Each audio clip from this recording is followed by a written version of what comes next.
Hi guys, it's Dan here at Cross Platform Gaming, and today we've had the very highly anticipated release of the Pokemon Sword and Shield DLC.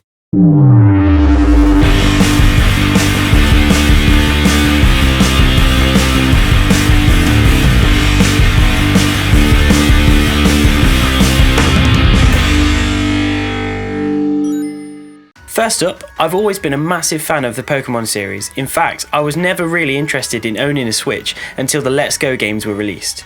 The release of Pokemon Sword and Shield didn't bother me initially, as I kind of stopped keeping up to date with the series after Gen 4. Then I saw all my Switch friends playing these new releases and I thought, I guess I'll have to give it a go. Being late to the party did have its benefits though. I knew there would be DLC for these new games and I actually bought Pokemon Shield along with the pre-order of the DLC. Today being the release of the Isle of Armor expansion, I thought I'd show you a little of what it has to offer and give you my first thoughts. So, when you first go into the game, you'll get a little message pop up giving you the Armor Pass. Now you'll need to head over to the Wedgehurst station and tell the guy you want to go to the Armor station. Also, little side note, Armor should be spelled with a U. That's going to annoy me as this goes on. As you go there for the first time, you'll get a nice little cutscene, and when you arrive you'll be greeted by a scientist who will expand your Pokédex to include all the new Pokemon. As you leave the station, you go into another cutscene with the same person who initially got you to catch the Galarian Slowpoke. These people differ depending on your version. Once you've beaten your weirdo trainer, they'll give you a style card which gives you access to new clothes and hairstyles at boutiques and hairdressers respectively. There's also a way to customise your bike to be either shiny white or glistening black, so there are a lot more customisation options that come along with the island.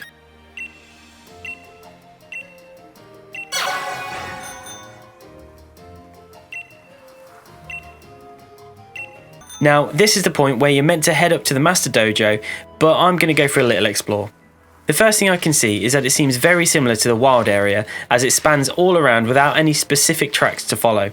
Well, that and the dens dotted around, wild Pokemon walking in the middle of the beach, you get the idea. One of the rumours I'd heard about the Isle of Armor is that the wild Pokemon encounters would scale depending on the level of Pokemon in your party. I've got a couple of level 100s in my party to test that theory. That sea looks absolutely massive and you can see that Wailord miles away, so let's head over there and see what we can find.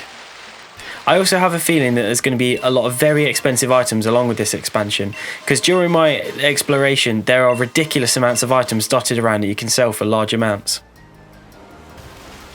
I'm not really sure what this thing coming up to me is, but I really like the animation for it. If there's another one, I'll bump into it and see what's going on. Oh, there we go.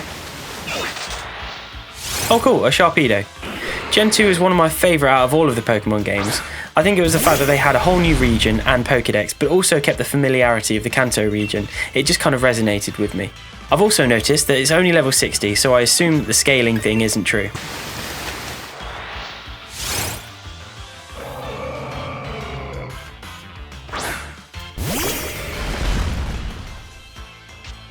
Whoa, okay, that Wailord is level 80. It's a good job I got some level 100s in my party.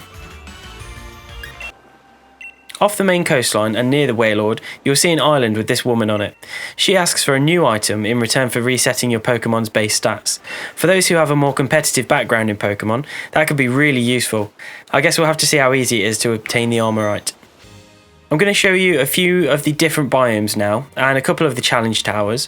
I think these new areas, alongside the inclusion of other generations of Pokemon, give you a really different feel and not such a linear path as in the main story.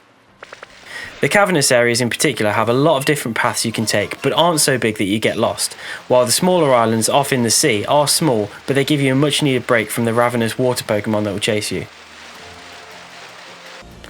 You've also got the mountainous areas, the open plains, and a forest environment. They've packed a lot in with this expansion, and I can easily see how Nintendo are able to justify the price of the DLC.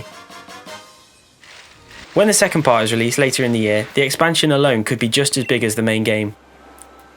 Another thing that's worth doing when you get to the Isle is check for your mystery gift and update your wild areas. I got some clothing, but I'll check that out later, and who knows, we may see some new Gigantamax Pokemon. There's definitely some Gen 2 Pokemon that I'd love to see Gigantamax forms of. Heracross is a particular one that comes to mind. In my short time recording this little video, I came across two NPCs who wanted to trade the Galarian forms of Zigzagoon and Stunfisk for their Johto counterparts. This and getting a guy who lost 150 Alolan Diglett. Yep, you heard that right, he lost 150 of them. Seems to suggest that we will also be able to obtain a bigger variety of forms for the Pokédex. I'm aware you can transfer other forms of Pokemon from previous games from Pokemon Go and also the Let's Go series, but it would just be nice if we can get some more variety within the game itself for those who don't have the other games.